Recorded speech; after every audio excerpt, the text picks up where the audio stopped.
अच्छा, ये जो किला जयगढ़ है, ये उन्हीं मान सिंह का है जो जोधाबाई मतलब अकबर के साथ शादी हुई थी।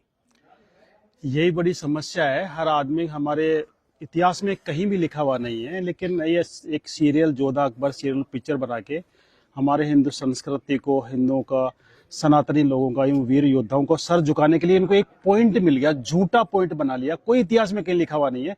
एक सीरियल और एक पिक्चर बना के इन्होंने झूठा, एक जोधाबाई आमेर की राजकुमारी थी, कोई उसको मान सिंह की बहन बताता है, कोई कौन बताता है, अकबर से शादी करती, लेकिन जोधाबाई नाम की राजकुमारी आमेर के अंदर थी ही नहीं। मैं उसी किले में बैठा हूँ, जयगढ़ फोर्ट के सामने, जो राजा मान सिंह का किला था। और राजा मान सिंह 400 साल बाद अपने हिंदुस्तान की हर बहन बेटियों को, जो अफगानियों ने उठा के ले गए थे यहाँ पे, और 400 साल तक उनको लूटा था, उनकी असमत लूटी थी, उसका बदला लेने के लिए 400 साल बाद अफगानिस्तान जाके वहां पे भयंकर गदर मचा सकता है और वहां पे इतना खौफ पैदा कर सकता है कि आज भी वहां पे बच्चा भी रोता है, कहते हैं चुप हो जा, नहीं मान सिंह आ जाएगा। कहावत है, मात सुनावे बाल का मान सिंह रणगात, भूलो नहीं काबुल आज भी वो खांडो वो हाथ। माता आज भी अपने बच्चों को मान सिंह रणगाथा के बारे में सुनाता है कि काबुल आज भी वो मान सिंह का हाथ खाना नहीं भूला है। वो मान सिंह क्या अपनी बहन किसी अकबर को या मुस्लिम को दे सकता है? अफगानिस्तान लूटने के बाद उस आदमी ने अपनी लाइफ के अंदर 7,000 मंदिर बना दिए। तो मुगलों के टाइम में जब मंदिर का नाम लेना भी गुनाह था, आज भारत सरकार को 80 साल बाद भी एक मंदिर बनाने में 80 साल लगे, आजादी के बाद एक मंदिर, राम मंदिर बनाने में। उस आदमी ने मुगलों के टाइम में, अकबर के टाइम में, जब मंदिर का नाम लेना भी गुनाह था, उस आदमी ने 7,000 मंदिर बना दिए थे। वो शख्स अपनी बहन किसी मुगल को दे सकता है? गले उतरती है आपके?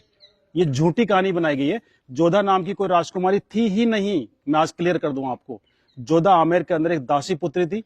मान सिंह के फादर का नाम था भगवान दास और भगवान दास के फादर का नाम था भारमल। राजा भारमल की शादी जोधपुर हुई थी, जोधपुर की राजकुमारी से। उनके साथ जो दासी आई थी वो पर्शियन थी, ईरानी मुसलमान थी, वो शिया मुसलमान थी, पर्शियन थी। उसकी दासी की लड़की, दासी जो डिलीवरी पीरियड में खत्म हो गई थी, उसकी बच्ची, जिसको आमेर की रानी ने, भारमल की वाइफ ने पाल पोस के बड़ा किया, बच्ची की तरह रख के उसको दूध पिला के बड़ा किया। उसकी शादी, क्योंकि वो मुस्लिम थी इसलिए उसका धर्म खराब नहीं हो, इसलिए उसको बेटी के बराबर पाल के उसकी शादी अकबर जैसे बादशाह से करके अपना धर्म निभाया था कि किसी मुस्लिम की शादी हिंदू से नहीं करूं। और लोगों ने उसको कहानी बना दी कि सब जो मान सिंह की सिस्टर थी, मान सिंह की बुआ थी, अकबर से शादी कर दी। मान सिंह जैसा तो योद्धा ही नहीं था। अगर मान सिंह नहीं था उस समय सनातन ही खत्म हो जाता। आज हर मंदिर के ऊपर आपको पचरंगा झंडा नजर आता है। पता है पचरंगा झंडा क्यों लगाते हैं? अफगानिस्तान के 5 कबीलों को जो हराया था, 5 टुकड़ों में डिवाइड था अफगानिस्तान, काबुल, कंधार, बलख, गजनी और तजाक। खूंखार कबीले थे। दुनिया की कोई सेना वहां पे गई लेकिन जिंदा वापस नहीं आई थी। उस अफगानिस्तान को मान सिंह ने एक युद्ध में पूरे कंट्री को परास्त कर दिया था। 5 के झंडे छीने, उनको 5 के मिलाए, उस विजय की याद में अपना पचरंगा झंडा रखा था। उससे पहले अफगानियों ने यह हालत कर दी थी हिंदुस्तान की। हरिद्वार जाते, हरिद्वार में जितने भी पंडित थे सारे पंडितों को मार दिया था, सारी पूजा वहां पे बंद हो गई थी। मान सिंह ने वहां पे जाके दोबारा से हिंदुस्तान के सारे पंडितों को बुलाया, सोरोजी से बुलाया, आसपास के गांवों से बुलाया, और वापस वहां पे हर की पौड़ी बनाई और दोबारा से वहां पे धार्मिक प्रक्रिया स्टार्ट हुई थी।